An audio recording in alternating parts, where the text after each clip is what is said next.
and applying to those childlike emotions of the faithful. Niebuhr wrote in the pages of Life magazine of Graham's pathetic narrowness of view. Graham cannot speak to anyone who is aware of the continuing possibilities of good and evil in every advance of civilization, every discipline of culture, every religious convention, Niebuhr declared. Evangelicals did not appreciate being treated as ignorant country bumpkins by these elite ecumenists. Yet the frequency and intensity of criticism led the ecumenists to pull back.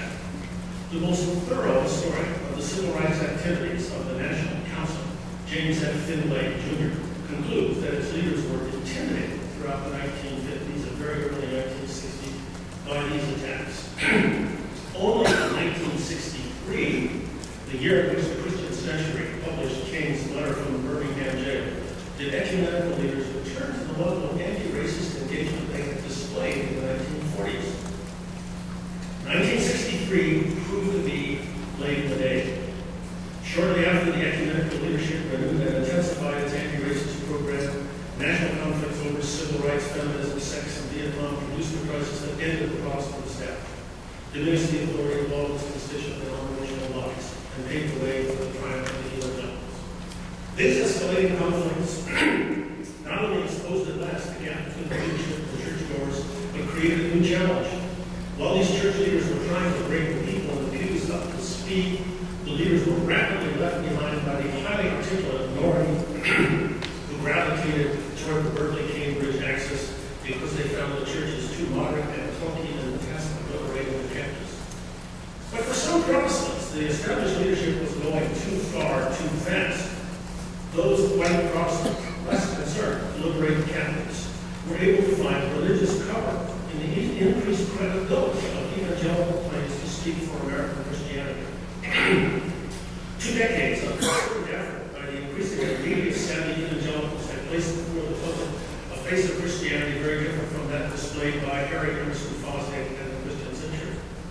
In addition to Christianity Today and the National Association of Evangelicals, the evangelicals created 4 theological seminary in Pasadena and developed an extensive network of radio and television ministries. Upwardly mobile Seventh-day Adventists and Church of the Nazarene congregants, whom a generation earlier were joining the more respectable Methodists and Presbyterians, now had better reason to stay put.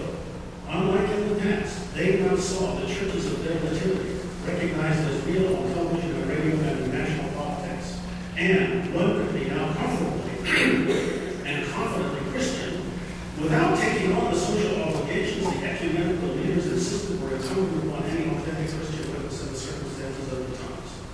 From the years of the 1960s onward, all of the mainline denominations experienced a precipitous drop in numbers. Part of this decline followed from the diminished migration from denominational fellowships of lower social standing, which for many decades has been a major source of membership growth. But the decline was much too rapid and extensive to be explained by the drying up of this crucial source. The Methodists, having reached their all-time high in 1964, were down by 9% 11 years later, and by the early 21st century, the Methodists had declined by 28%.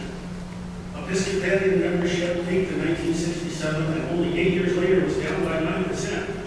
The Presbyterians declined by 19% between 1965 and 1975. Why decline? Of the scale of this time. Not because masses of believers switched from the liberal churches to the conservative ones, although some people did just that. The migration to evangelical churches was actually not large, it was actually smaller even than the modest migration to Roman Catholicism. What then does explain the sudden sharp decline in membership of the Illinois State churches? Well, the central factor was the decision of children of members not to become members themselves. Some of these young people adopted other religious affiliations. The majority of the party did not affiliate religiously at all, and in turn raised secular children who, like their 1960s parents, did not join in. The significance of the non-retention of ecumenical children was heightened by another condition, a differential birth rate. During the Great Baby Boom, Presbyterian women produced only an average of 1.6 children, while evangelical women produced an average of 2.4, considerably more than even Catholic women produced during the same period. Educational level was the strongest predictor of fertility. Some evangelical women were fully as well educated as their ecumenical and secular counterparts, but most were not. Not only did ecumenical women bear fewer children, but their churches contained fewer and fewer women of childbearing age. In 1957, only 36% of Lutherans were over the age of 50. But by 1983, this figure had gone up to 45%. During the same 26-year span of time, the percentage of Methodists over the age of 50 increased from 40 to 49%, and of Episcopalians from 36 to 46%. The evangelical trend in the numbers game from the 1960s to the early 21st century was mostly a matter of birth rates, coupled with the greater success of the more tightly bound, predominantly southern evangelical communities that acculturated their children to ancestral religious practices. Evangelicals had more children than Catholics. This demographic dynamic had obvious cultural foundations. The rapidity and extent to which ecumenical women took advantage of birth control technologies is consistent with their greater recognition of a role for sex beyond procreation, just as the propensity of ecumenical youth to fly the coop was facilitated by their greater exposure to a diverse world and by the greater encouragement of their elders to explore it. The political coordinates of the ecumenical evangelical divide need to be underscored in the context of the recent movement of several prominent evangelicals in more progressive directions on some economic and environmental issues. This highly publicized shift within evangelical Protestantism remains contested and is indeed a very recent phenomenon.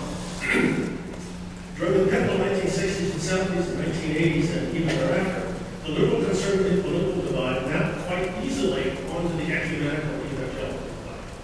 The two great parties within American Protestantism were never monolithic and are not now.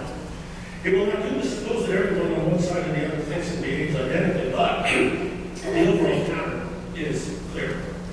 Relative to evangelicals, ecumenicals have been more accepting of religious pluralism, more comfortable with church-state separation, more sympathetic with anti-racist legislation and judicial rulings, more skeptical of American foreign policy, more supportive of abortion rights, more favorable to equal rights amendment, more concerned with civil liberties issues, more tolerant of non-marital cohabitation, and more accepting of same-sex relationships. One major quarrel about same-sex relationships is a poignant illustration of the dynamics of faithful crisis. The quarrel involved the Methodist Youth magazine Motive. Its readership included many college and seminary faculty of all denominations. Stringfellow and Harvey Cox published in its pages. When the magazine's attacks on segregation annoyed Methodists in the southern states, Oxford himself stood down a group of Southern ministers by slamming a stack of copies on the table and claiming to agree with every word in it. In 1966, Time magazine praised the movement as the literary equivalent of a miniskirt at a church social. Yet in 1972, Motive abruptly ceased its 31 years of publication with two provocative and defiant issues celebrating gay and lesbian sexuality. The context in which the editor's business is revealed. Methodist leaders found themselves barraged with criticism generated by a voted issue of 1969 on women's liberation. As with so many of the period's efforts to liberate captives, Motive's radical feminist stance threatened to so alienate the church-going base that church officials who, like Oxford, had expended their political credit again and again to defend Motive, felt obliged to call a halt. The Methodist